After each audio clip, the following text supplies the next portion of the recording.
नमस्कार मंडळी, तुम्हा सर्वांचं नवीन एका व्हिडिओमध्ये खूप खूप स्वागत आहे. आता तुम्ही थंबनेलला तर पाहिलंच आहे. आज आपण शेंगदाणे त्याच्यामध्ये बेसन पीठ वापरून ना अगदी पौष्टिक अशी रेसिपी करणार आहोत. एकदा बनवा आणि महिना काय 2 महिने खाऊ शकता. आता ही नेमकी काय असेल पुढे सांगतेच. चला मग वेळ न करता व्हिडिओला सुरुवात करूया. सुरुवातीला घरामध्ये आपली रोजची नेहमीची छोटी वाटी असते का नाही, तेवढे भरून शेंगदाणे घेतलेत. गॅस मध्यम करून शेंगदाण्याच्या वरचे साल निघूसपर्यंत का नाही शेंगदाणे आपण हलके भाजून घेणार आहोत. अगदी जास्त डाग पडूसपर्यंत शेंगदाणे हे भाजायचे नाही. शेंगदाण्याचे तुम्हाला फायदे माहिती आहेत का हो? शेंगदाणे हे प्रथिने फायबरचा खजाना आहे बरं का, जे हृदयाचं आरोग्य सुधारतात, वजन नियंत्रण ठेवतात आणि रोग प्रतिकारशक्ती वाढते. त्याचबरोबर दररोजचे मूठभर भिजवलेले किंवा भाजलेले शेंगदाणे खाल्ले नाही ना, पचनक्रियासुद्धा सुधारते बरं का. आता बघा, शेंगदाणे तोपर्यंत इथं भाजलेत, हलके साल निघाले का नाही, मग हे शेंगदाणे ना खाली एका डिशमध्ये काढून घेऊयात. इतपत डाग येऊसपर्यंत शेंगदाणे भाजायचे आहेत बघा, अति जास्त नाही. आता त्याच कढईमध्ये नाही तर 4 चमचे इतकं तीळ घेतलेत. तीळसुद्धा हलके भाजून घेऊयात. आणि तीळमध्ये ना कॅल्शियम, लोह, मॅग्नेशियम आणि हेल्दी फॅट्सचा खजिना आहे बरं का. रोज 1 किंवा 2 चमचे तीळ खाल्ल्याने हाडे मजबूत होतात, पचनक्रिया सुधारते, कोलेस्ट्रॉल नियंत्रणात राहते, खास करून त्वचा आणि केसांचे आरोग्य सुधारते. आता बघा, तीळ चांगले तडतड उडूसपर्यंत भाजलेत, खाली डिशमध्ये काढून घेऊया. आता त्याच कढईमध्ये हिथं घेतलेला आहे मखानासुद्धा ना हलका क्रिस्पीपणा येऊसपर्यंत भाजून घेऊयात. मखाण्यामध्ये ना कमी कॅलरीज, उच्च फायबर आणि अँटीऑक्सिडंटचा उत्तम स्रोत आहे, जो वजन कमी करणे, पचनक्रिया सुधारणे आणि मधुमेह नियंत्रणात ठेवण्यासाठी अत्यंत फायदेशीर आहे बरं का. हाडाच्या मजबूतीसाठी सुद्धा फायदेशीरच आहे. आता मखाना छान भाजला, तो सुद्धा खाली डिशमध्ये काढला आहे. बघा, सुरुवातीला आपण जे शेंगदाणे भाजले होते का नाही, ते थंड झालेत. आता ह्याच्या वरचे नाही तर बघा सालं काढून घेतलेले आहेत. पूर्णपणे सालं काढून घ्यायचे, असं चोळून घ्यायचं आणि मग पाकडून घ्यायचं. ह्याच्यावरचं जे साल आहे ते निघून जातं बघा. आता हे सर्व जिन्नस थंड झालेले आहेत. शेंगदाणे, त्याचबरोबर तीळ आणि मखाने सर्व आपण भाजून घेतले होते. आता एक मिक्सरचा जार घेऊयात. मिक्सरचं जार कोरडं घ्यायचं. त्याच्यामध्ये सालं काढलेले हे शेंगदाणे, भाजलेले तीळ आणि त्याचबरोबर घेतलेला मखाना हे सुद्धा ह्याच्यामध्येच घालणार आहोत. भाजून पूर्णपणे थंड करायचा. बघा, मखाना असा क्रिस्पी होईपर्यंत का नाही भाजायचा. आता जरासुद्धा पाणी, दूध ह्याच्यामध्ये वापरायचं नाही. मिक्सरला ना बंद चालू करत असं फिरवून घ्यायचं आहे बघा. अशी पावडर व्हायला हवी. एकसारखं फिरवायचं नाही. जसं आपण वाटण वगैरे करण्यासाठी एकसारखं फिरवतो का नाही, तसं फिरवायचं नाही. नाहीतर शेंगदाणे, तिळातलं तेल बाहेर येतं, ओलसर असं हे मिश्रण होतं बघा. म्हणून मस्त एकसारखं मिक्सरला फिरवून घेतलं आहे बघा, एकदम बारीक असं. आता चला गॅसकडे वळूयात.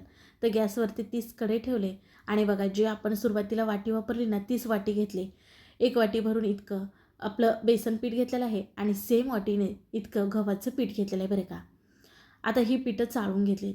गव्हाच्या पिठाच्या ऐवजी ना मैद्याच्या पिठाचा वापर केला तरीसुद्धा चालेल.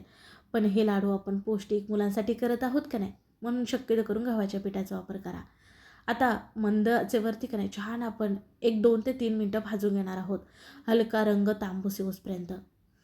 ह्याच्यामध्ये गव्हाचं पीठ घातल्यामुळे ना जरा भाजायला वेळ लागतो बघा. तर जर तुम्हाला बेसन पीठ नसेल वापरायचं, मग तिथं फुटाणे असतात ना किंवा फुटाणे डाळ, ती हलकी भाजून त्याचं पीठ करून ते इथं वापरलात तरीसुद्धा चालेल.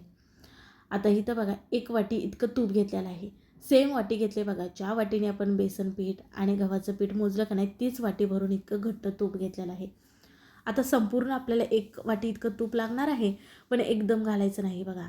थोडं थोडं करून घालायचं. अगोदर सुरुवातीला थोडं, नंतर थोडं आणि नंतर थोडं संपूर्ण वापरणार आहे. आता इथं फक्त ना मी बेसन पीठ आणि गव्हाच्या पिठाचाच वापर केला आहे बघा. अगदी ना तुम्ही इथं बारीक रवा वापरलात 1 पाव कप तरीसुद्धा चालेल. संपूर्ण घेतलेलं तूप वापरलेलं आहे बघा. तुम्हाला बघा, आत्तापर्यंत आपण कुठली रेसिपी करत आहोत हे नव्हतं सांगितलं, पण थोडक्यात तरी अंदाज आलाच असेल.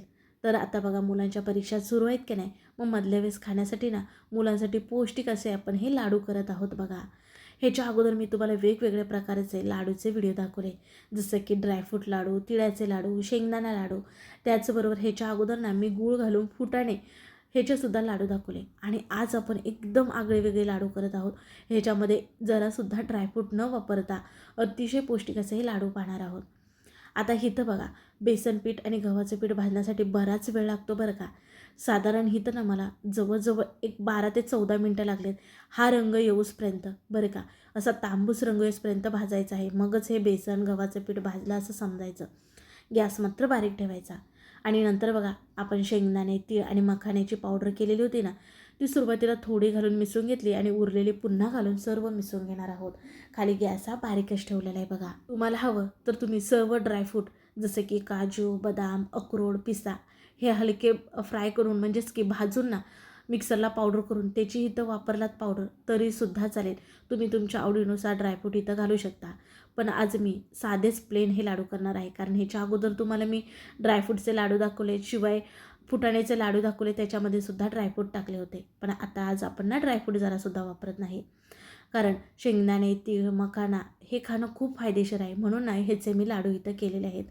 बऱ्याच वेळा बघा आपल्यामध्ये कॅल्शियम कमी असतं का नाही, त्याच्यासाठी ना हे लाडू उत्तम आहेत. आता बघा ह्या सर्वांचा एकजीव झाला, सर्व एकत्र झालं आहे. मग गॅस बंद करून ही कढई खाली काढून घ्यायची बघा. तुम्हाला ना ह्याच्यामध्ये गूळ वापरायचं असेल ना तर तुम्ही आत्ताही तर ह्या स्टेजला वापरू शकता बरं का. म्हणजेच की बारीक चिरून गूळ हे सर्व मिसळून घेऊन मग ह्याचे लाडू बांधू शकता. पण आज का नाही आपण जरासुद्धा गूळ, साखर न वापरता हे लाडू करत आहोत. आता तुम्ही म्हणाल साखर गूळ न वापरता गोड लाडू कसे होणार, तर त्या ठिकाणी आपण वापरणार आहोत खडी साखर. बघा उन्हाळा सुरू आहे की नाही, मग उन्हाळ्याविशेष आपण हे लाडू करत आहोत. मग उन्हाळ्यामध्ये खडीसाखर खाणं फायदेशीर आहे साखरेच्या तुलनेमध्ये, म्हणून इथं मी खडीसाखर वापरले. बाकी तुमची आवड. आता बघा हे मिश्रण खूप गरम आहे की नाही, म्हणून इथं ताटामध्ये काढून ना असं पसरून ठेवलेलं आहे बघा. म्हणजे की नाही आपल्याला हे थंड करून घ्यायचं आहे. अगदी जास्त थंड नाही, हलकं जराशी गरम असलं तरीसुद्धा चालेल. आता इथं मिक्सर जार घेतले आणि त्याच्यामध्ये घेतले पाऊण कप इतकी खडीसाखर. वजनी प्रमाण सांगायला गेलं तर 150 ग्रॅम इतकी खडीसाखर घेतली बघा. खडीसाखर हे साखरेपेक्षा ना कमी प्रक्रियेतून केलेले नैसर्गिक गोडवा देणारा पदार्थ आहे, जो आरोग्यासाठी गुणकारी आहे बघा. तुम्ही जर नियमित खडीसाखर सेवनामध्ये घेतली ना तर पचनक्रिया सुधारते, घशातील खवखव कमी होते, शिवाय तोंडाची दुर्गंधी दूर होण्यास मदत होते आणि शरीराला थंड ठेवते आणि थकवा दूर करते. मग आता उन्हाळा सुरू आहे का नाही, मग शरीराला थंड ठेवण्यासाठी का नाही इथं मी खडीसाखर वापरले बरं का. मिश्रण बघा थंड झालं का नाही, मग आपण केलेली जी खडीसाखरची पूड किंवा खडीसाखरेची पावडर आहे ती ह्याच्यामध्ये घालायची आहे. एकदम घालायची नाही, सुरुवातीला मी अर्धीच घातले आणि पिठामध्ये छान अशी मिसळून घेत आहे बघा.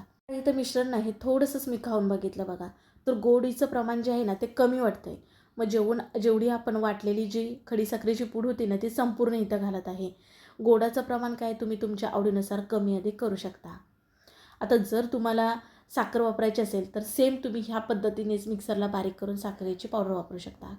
शिवाय गूळ वापरायचा असेल तर तोच देखील तुम्हाला सांगितला कुठे वापरायचा. आणि शिवाय जर तुम्हाला साखर गूळ नसेल वापरायचं, मग मात्र ना काळा खजूर असतो का नाही, तो बारीक चिरायचा, मिक्सरला फिरवून ना थोडासा तुपावरती भाजा, म्हणजे तो नरम होईल. मग इथं तो ह्याच्यामध्ये मिसळून लाडू बांधलात ना तरीसुद्धा लाडू गोड होतात. आता ह्याच्यामध्ये बघा फ्लेवरसाठी मी अर्धा चमच इतकी वेलची पूड घातलेली आहे आणि चिमूटभर इतकं मीठ घातलेलं आहे. म्हणजे गोडाच्या पदार्थामध्ये थोडंसं मीठ घातलं ना चव आणखीन वाढते, आणखीन लज्जतदार असे आपले हे लाडू होतात. म्हणून थोडंसं मीठ घातलं आणि पुन्हा सर्व छान प्रकारे मिसळून घेतले. आणि आता पाहिजेत त्या आकारामध्ये ना लाडू वळून घ्यायचे. आता लाडू कितपत छोटा मोठा हवा त्यानुसार तुम्ही वळू शकता. आता हे लाडू तर मी जरा लहानच साईजचे वळत आहे बघा, कारण हे लाडू मुलांसाठी करत आहे. मग मुलांना असा छोटा लाडू असला ना तर अगदी एक लाडू घेऊन आवडीने खातात बघा. दिसायला देखील किती सुंदर दिसते बघा.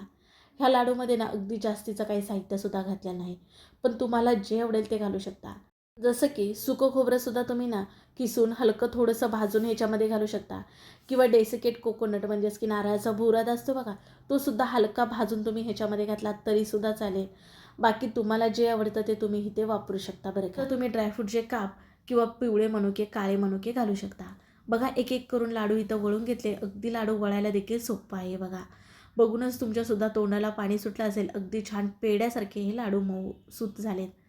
एक लाडू तुम्हाला मोडूनसुद्धा दाखवते. अगदी छान खुसखुशीत झालेत.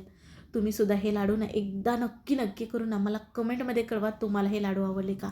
अगदी एकदा हे लाडू खातील ना कोणी, तुम्हाला पुन्हा करायला सांगतील, इतके छान चविष्ट होतात. मग कसा वाटला व्हिडिओ ते सुद्धा सांगा. व्हिडिओ जरा सुद्धा आवडला तर पटकन एक लाईक ठोका. व्हिडिओ शेअर करा तुमच्या मित्रमैत्रिणी परिवारामध्ये, म्हणजे ते सुद्धा करून पाहतील. आणि नवनवीन व्हिडिओ पाहण्यासाठी चॅनलला सबस्क्राईब करा. चला पुन्हा भेटू नवीन रेसिपीमध्ये.